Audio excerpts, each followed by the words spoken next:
I would call it the Gaza genocide. That's what I would call it. We can't believe that our tax money is going to this war that we don't consent to funding. Like, it's one thing to want to make sure that Israel can shoot down missiles that are being rained down on them by the Iranians.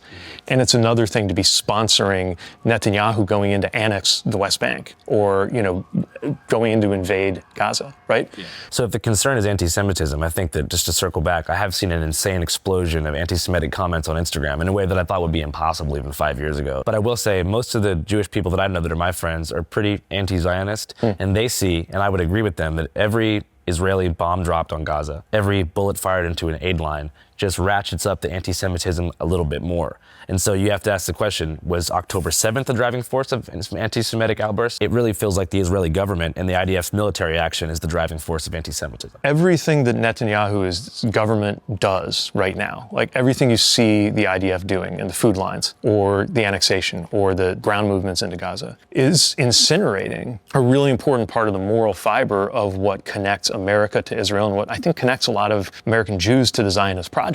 We're looking at it like, how can anybody possibly, talk about October 7th at this particular point when things have escalated to this horrific point where, like I said, you have 60,000 plus dead. And most importantly, people can't leave. Well, first of all, they don't want to leave. Right. But the lack of mobility, I think, is the scariest part. And so I think a lot of us wonder, whenever we're 40, 50 years old and we're in positions of political power, are we still going to be in this situation? Or is there going to be this permanent political gridlock when it comes to Israel-Palestine?